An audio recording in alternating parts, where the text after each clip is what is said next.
souls. Thank you so much for clicking on this video. My name is Carolyn and this channel is all about true crime, mystery, and anything abnormal. Highly recommend subscribing because this channel is definitely a vibe. I hope you all are doing having an amazing week. And if you're not, I hope things get better. But let's get right into today's story because today's story is crazy and I had never heard of it before. But yeah, so it's a lot, but let's dive right in. Everyone in Plant, Tennessee knew the Bondurant twins, and they were known for two things. First, their enormous size and how dangerous they were. When the two of them were together, they felt invincible. They felt like they could do whatever they want. There was no consequences.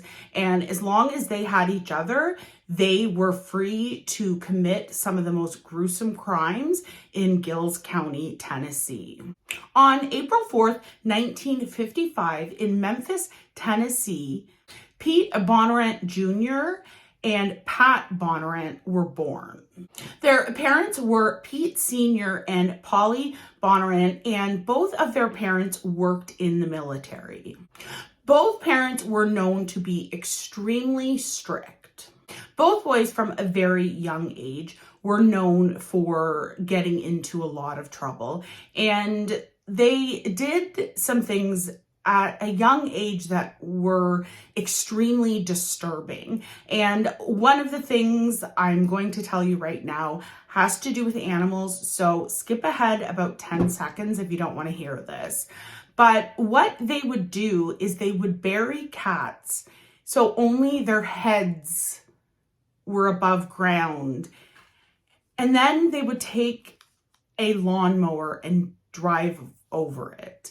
Now, as to whether or not the twins actually did this, it's unknown because this rumor started going around about the twins that this is what they were doing to cats.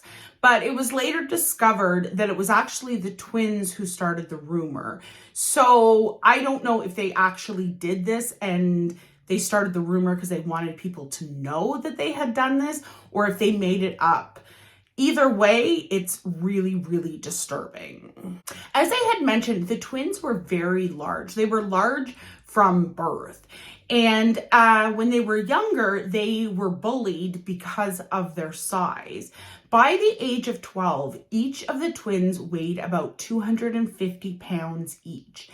But what the twins discovered was they were getting bullied for their size, but then they decided to flip the script because they also figured out that they could use their size to intimidate people. So they went from being bullied to becoming the bullies. Pete was definitely the more dominant twin, and he was also the one who would get into a lot more trouble.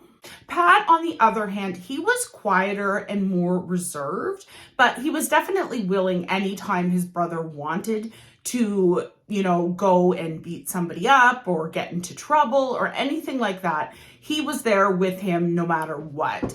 And the twins were almost inseparable all through high school. They spent all of their time together. The twins then graduated high school in 1973. Pete decided that he was going to join the army, and this was the first time the twins had ever been apart.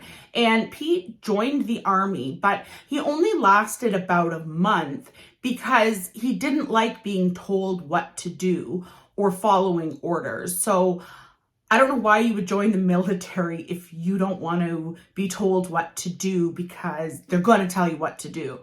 But anyways, I don't know what he thought he was going to do when he was there, but it sure as hell wasn't going to be following any orders. So he only lasted about a month, and that was the end of any attempt to be part of the military similar to their parents. Both the boys decided that, honest, hard work was not their thing. The boys had lived in Elton when they had graduated high school, but Pete decided that he did not want to stay in Elton. So he kind of moved around and just bounced around from place to place. He would get jobs and lose them as fast as he got them. And he just never really settled. And then he decided to move back to Elton to be with Pat. Pat, after graduating high school, had stayed in Elton, and he had got a job working at a rubber company. They made rubber. And he ended up getting married to a woman named Denise. In 1975, 19-year-old Pete was living in an apartment with two other men, and the girlfriends of these two men would often stay there together. So there was 5 of them all living in this household. One night, the 2 women decided that they wanted to go to the store to buy some cigarettes. So they left the house, leaving Pete at home with the 2 other men. When the women returned from the store, they got back there and tried to open the door, and it was locked, and they hadn't locked it when they left, so they just knocked on the door. Pete then opened the door, and when he opened the door, he was holding a bloody knife, and he said to the 2 women, "You're next." Now, the 2 women, they didn't take him serious. They thought this was some really kind of weird, disturbed, sick joke that he was playing on them. So when he's standing there with this bloody knife, they don't think it's actually a real bloody knife. So they walk in to an absolute horror scene. On a bed, Roger Mills was laying face down, covered in blood. The other man was unconscious, and he was laying on the floor. One of the women immediately called 911, and while they were calling 911, Pete had gone outside, and he was kind of hanging outside in the parking lot, just kind of randomly walking around. And when the police arrived, he went up to them and confessed as though it was just a very casual thing that he had just done. Mills was taken to the hospital, but unfortunately he did not survive the attack. And in his autopsy, it showed that he had been stabbed more than 40 times, and they believed that he was stabbed with a screwdriver. The other man that was in the house, he was injured, but he ended up surviving. Pete was arrested that night, and when police would try to talk to Pete, he constantly was changing his story as to what had occurred in the apartment. His first story was that the 2 men had tried to essay Pete, and he was claiming self-defense. So he's saying these 2 men all of a sudden, out of nowhere, decide that they're going to attack Pete and try to essay him, and he just fought back, and it was self-defense. Okay, that was his first story. The next story Pete told was that the 2 men were he's claiming all the people in the house, they were all doing a lot of drugs.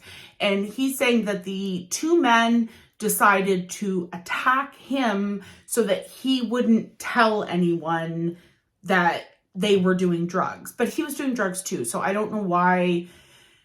I mean, he's lying, so it doesn't really matter, but that was the story he came up with. So first story, they're trying to essay him. Nobody believes him. So then he's like, oh, well, they thought I was going to tell people that they were doing drugs when he was doing them too. So police didn't believe anything he was saying because he was lying. And obviously, the 2 women were interviewed by the police to find out what had happened at the house right before they had left to go to the store. Because they just went to the store to buy smokes. They weren't gone for a very long time. And both women confirmed that Roger Mills, the man who had been murdered, that before the women had even left, he had taken a shower and gone to bed. And they said he was sleeping when they left. So this whole story that Pete is trying to say that, Roger was somehow attacking him for whatever reason, his story kept changing, and he kept having different reasons of why Roger was attacking him. But the women said, no, like Roger was asleep when we left. And he was found dead in his bed. So it obviously looked a lot more like Pete had attacked him while he was asleep, possibly, because he was found where he was sleeping when the women left. And Pete was found guilty of the murder of Roger Mills, and he was sentenced to 25 years in prison. But let me tell you this part. He doesn't spend 25 years in prison. He only spends 5 years in prison. So because of overcrowding, he's let out after only 5 years. And I know that in America, there is a big problem with overcrowding in prisons, but I don't know, maybe don't let murderers out. Like, I'm sure there's a lot of other crimes of people that you can let out of prison, not, a convicted murderer. But yeah, he was convicted of the murder, sentenced to 25 years, but after 5 years, they were like, okay, that's enough. We're too crowded, so feel free to go about your life. And yeah, that was it. And obviously, if I'm doing a video about it, that was a huge mistake because that's obviously only his first crime. In 1980, Pete moved back to Elton, where Pat was living with his wife, Denise, and they had a child at this time. Pat and Pete, now that they were back together, they decided that they were going to start selling narcotics as their job. The house they lived in quickly became known to a lot of people as sort of a party house. If you wanted to go there, anything you wanted to purchase, the twins had it. They had everything. And you could go to the house, you could buy whatever it is that you wanted for the evening, you could do the substances there, and it was just always like a kind of drug-fueled party that kind of never really ended. It was just like constantly the twins were doing the substances, they're selling the substances, they have all these people coming to buy the substances, and it was just absolutely crazy. On May 30th, 1986, Gwen Duggar went to the Bondurant twins' house. Now, she was going there with her brother because her brother had left his car there. I guess his car wouldn't start. It was just at the Bondurant twins' house. So she was going with him and another friend to go there to pick up the brother's car. So they go there, they get the car started, the brother's going to leave. Gwen decides she's going to stay, and she knew the twins, and she had been there and partied and stuff. So she decided she was just going to stay there. Pat told Gwen's brother that he was going to give Gwen a ride home later. So the brother, Gwen stays there. She's going to party for a while. And her brother and his friend, they decide they're going to leave. So she stays there. And unfortunately, she would never be seen alive again. Immediately, the Duggar family, who is Gwen's family, they immediately think the Bondurant twins have done something to Gwen. And they would go to the house, they would confront the twins, trying to get information. They also went to police. Police didn't seem that really interested in looking into this. So it just kind of became this really contentious situation. Weeks later, the Duggar family finally convinced the police to take Gwen's disappearance seriously and begin an investigation looking into where she is or was. Police immediately suspected the Bondurant twins based on the information that was given from Gwen's family, but also the police knew who they were. They were very well known for causing problems, selling substances, getting into fights, breaking the law. One of them's a murderer, like a whole situation there. So the police, they do suspect the Bondurant twins. The problem is nobody will tell them anything. Nobody will give them any information about what could have happened to Gwen, what was going on that day. And the case started to become cold just because there just was no information. And it went cold as another disappearance happened. Ronnie Gaines was a friend of Pat, and they worked together at the rubber company, and they weren't very close friends.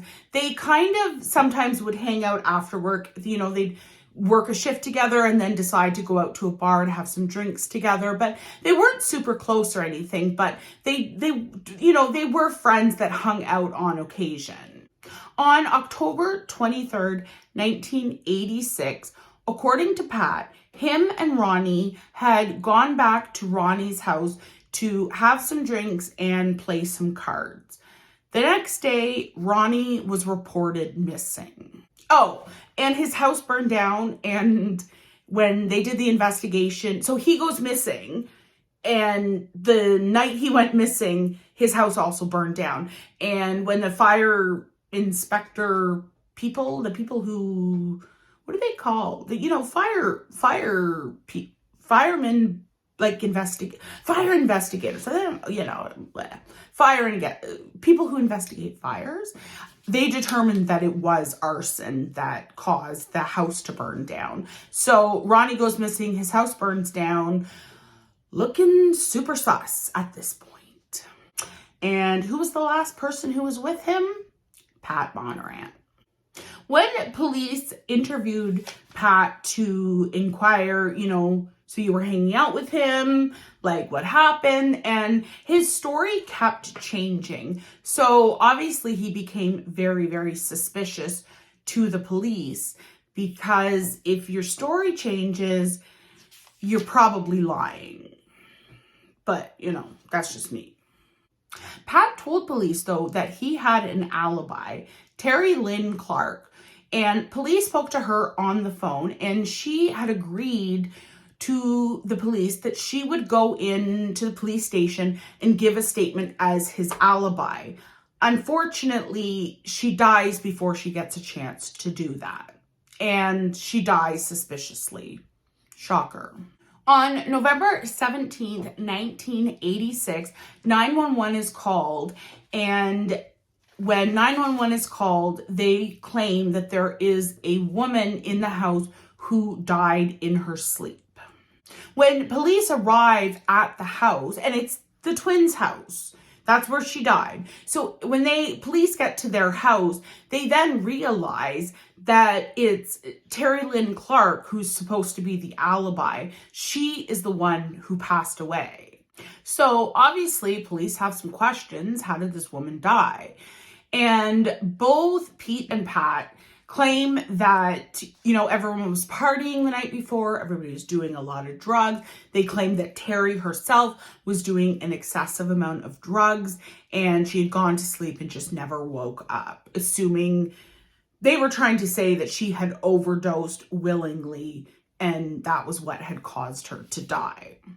Obviously, the police are a little suspicious of the whole situation, and they want Pete. Sorry, I keep getting Pete and Pat mixed up. It's driving me absolutely crazy. So she dies in bed next to Pete. And so the police say to Pete, you need to come to the police station and give us a statement of what happened. Pete tells police that he will go in and give a statement, but he never does. And then a couple days later, Denise is Pat's wife. So they have a child together, and Denise is also pregnant. Denise, a couple days after Terry died, Denise moves out and files for divorce.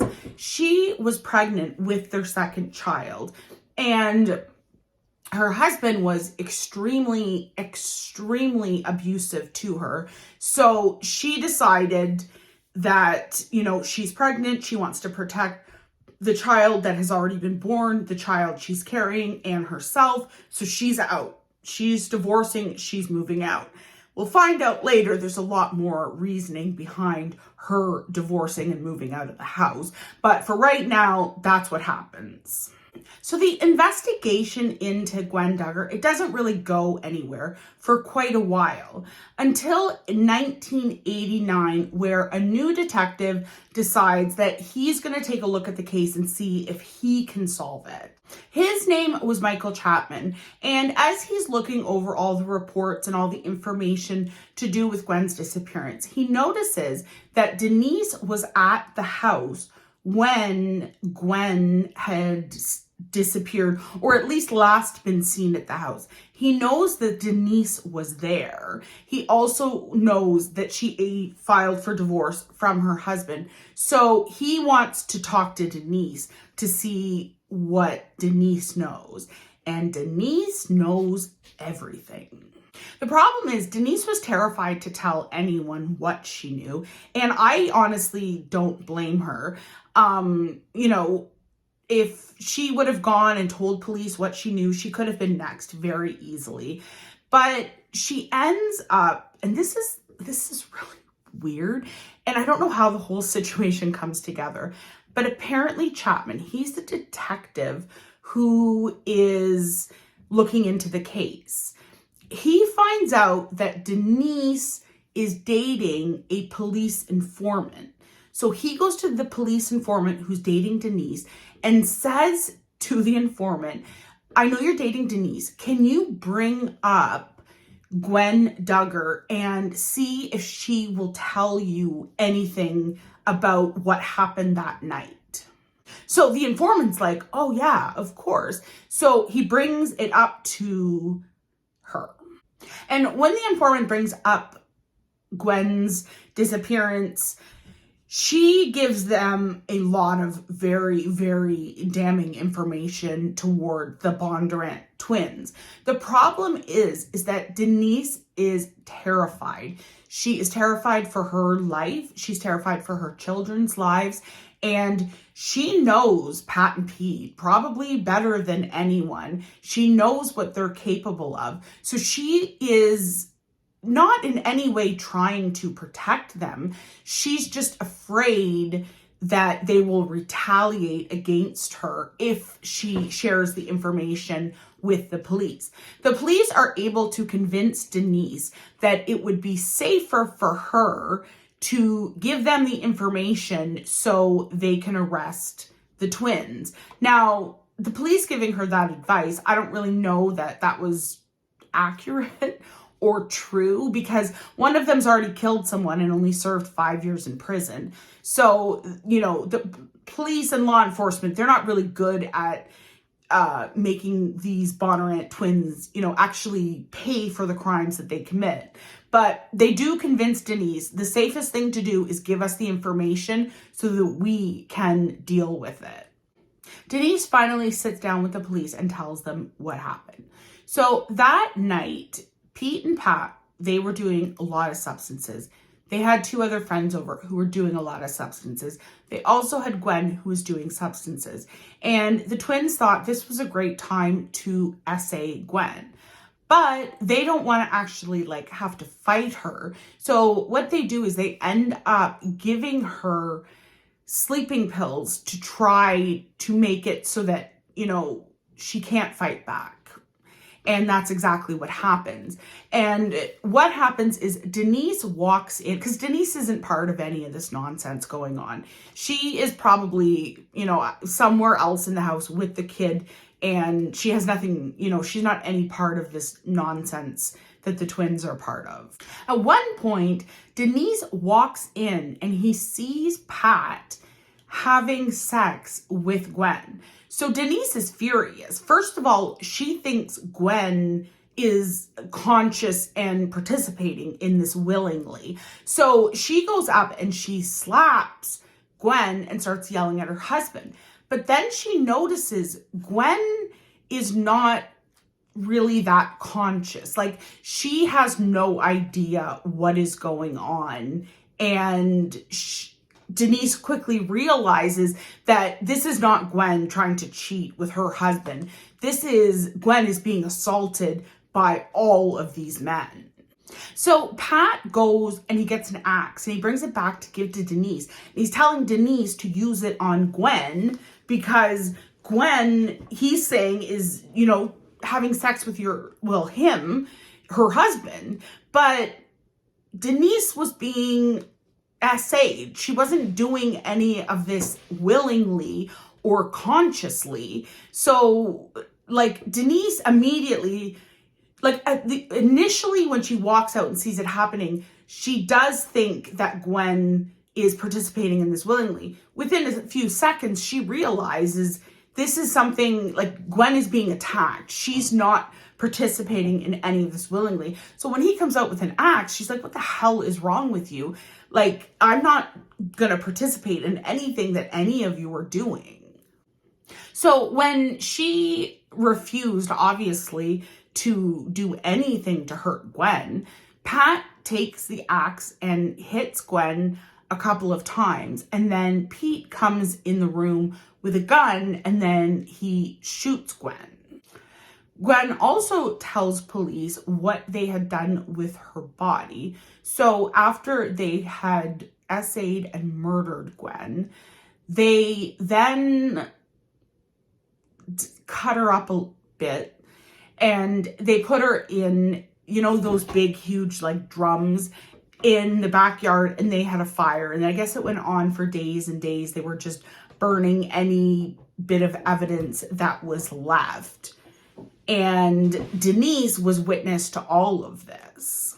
But one thing that Denise was able to tell them was that she knew the ashes and whatever was left from them burning Gwen, they had dumped it near a creek very close to the property. So she was able to tell police, this is the area where they dumped, if there is any remains from the fire, this is where they emptied them. So that was extremely helpful. Denise was also able to give the police a lot of information about what happened to Ronnie Gaines. Now, even though she was not there when Ronnie was killed, she knew why he was killed. Like, she knew all the details. The twins had told her everything. I think they just thought she was scared into silence, which she was for a very, very long time. Denise tells the police that Pat was very furious with Ronnie because I guess Pat at some point lost his wallet and money went missing from his wallet, and he claimed that Ronnie was responsible for taking the money out of his missing wallet. So then on October 23rd, as Pat had already told police, he goes to Ronnie to play cards and have a few beers. When he was talking to the police, he didn't mention the purpose behind him going there was to confront Ronnie about the money that he believed that he had stolen from him. And Ronnie denies taking the money, and he just will not accept that. After Ronnie denied taking any money out of his wallet, Pat picked up a rocking chair and he beat Ronnie until Ronnie was dead. So as soon as Ronnie was dead, Pat calls Pete to have him come over to help him cover up the murder.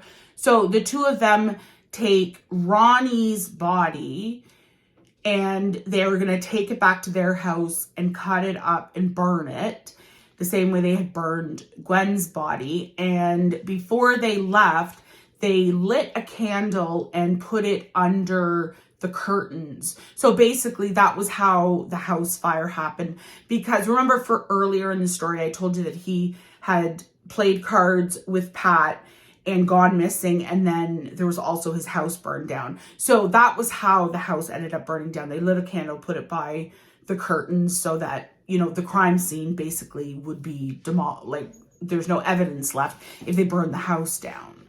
Denise was also able to tell police where most likely on the property they would be able to find the remains of Ronnie. So police get a search warrant and go to the Bondurant family house, and they start searching in the areas where Denise has told them that is where she believes it's most likely that they'll be able to find human remains. evidence. And it did not take them long at all. Very quickly, they discovered a skull that turned out to be Ronnie's. While police were searching the property, they also did luminol testing inside of the house because they knew that Gwen had been murdered inside the house. So they were able to do luminol testing, but DNA wasn't very advanced back then. So they couldn't prove that it was Gwen's blood, but everything that Denise had told them, exactly where she said everything had occurred and what had occurred, the blood evidence matched everything that Denise was telling them. Well, the police are searching in the area that Denise told them was most likely where they would find if there was any remains of Gwen. They couldn't find any human remains because her body had been burned for so many days. And possibly, if there's animals, they may take certain, pieces of bone. They did search a lot. All they found was this pin that she was known to wear that she had as a reminder of her son, and a shoe that was partially burned that was believed to belong to Gwen. And both Pete and Pat were arrested. The trial began in March 1991. Pete and Pat, during the trial, they were not concerned at all. They thought for sure that they were going to get away with this. I think because they had gotten away with so many things throughout their lives that they kind of had this air of invincibility, that they just thought no matter what, they're not going to get caught. And if they get caught, it's going to be a small punishment. Like, they were just very arrogant and, gross. And in the trial, Denise was obviously the star witness. And what the defense did to Denise was it was horrible. And I get it. If you're a defense attorney, you have to put on a vigorous defense of your clients. And everyone deserves a fair trial, and everyone deserves a really good defense. But it was really gross. They tried basically to say that Denise was the one who had killed Gwen in a fit of rage because she was jealous. Like there was anything to be jealous about. These two twins are just disgusting individuals. Nobody's going to kill to get one of these guys. But that's what they tried to say, but it didn't work. On March 30th, 1991, both Pete and Pat Bondurant were found guilty of the murder of Gwen Duggar, and they were both sentenced to 25 years in prison. Pete was also tried for the murder of Terry Lynn Clark, and he was found guilty. He was also charged with arson as well, and he was given an additional 15 years. In December 1991, Pat then went on trial for the murder of Ronnie Gaines, and he was found guilty and sentenced to life in prison. Now, you want to hear something terrifying? Because I'm going to tell you something terrifying. Pete Bondurant, yeah, he's free. No one knows where he is, but he's free. Yeah, he got released. This psychopath, he's just somewhere. I don't know where. Nobody knows where. But December 26, 2016, he was released. I don't know. I don't know if he's in Tennessee. If you're in Tennessee, have you seen a very large man? I don't know. He's free. Pat, he had a parole hearing in 2012, and thankfully his parole was denied.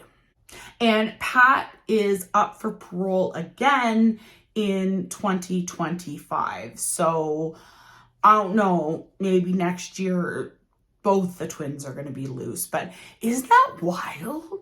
The sentences, like, I think it's crazy. Usually when somebody does these things, they usually will get a much bigger sentence. But yeah, I don't know. One of them's just walking around loose. I don't know.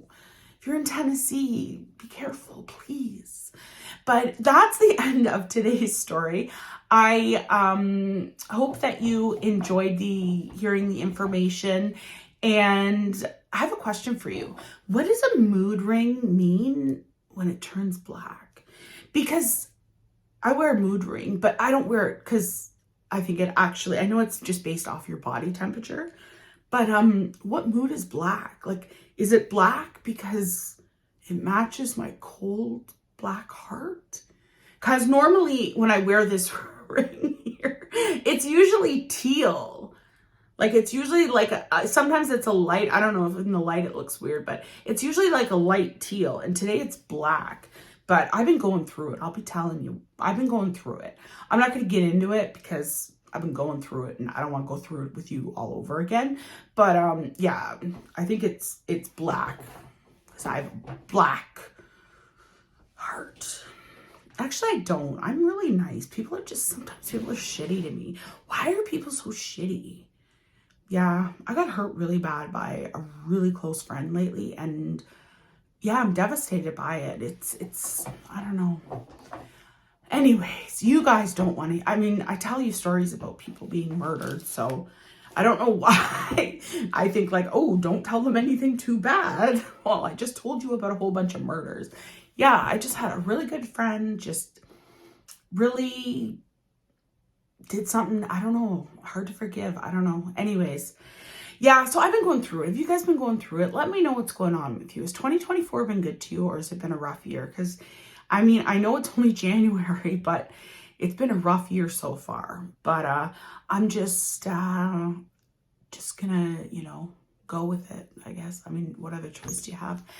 So anyways, I hope you all do something today that makes your soul happy. And when people be treating you like shit, don't treat them like shit back. Be nice. Be a good person. That's what I'm trying to do. I'm trying to be the bigger person and just let it go. But I don't know. Some people, I got fucked over hardcore, I'll be honest. Real bad. I'm devastated. But anyways, that's enough information for you guys. So I will see you again with another video in a couple of days. So I don't know if I already said, but do something that makes your soul happy, and appreciate and love those that are closest to you, because they may turn on you real quick. It's okay. I'm gonna go. Love you. I'll see you in the next one.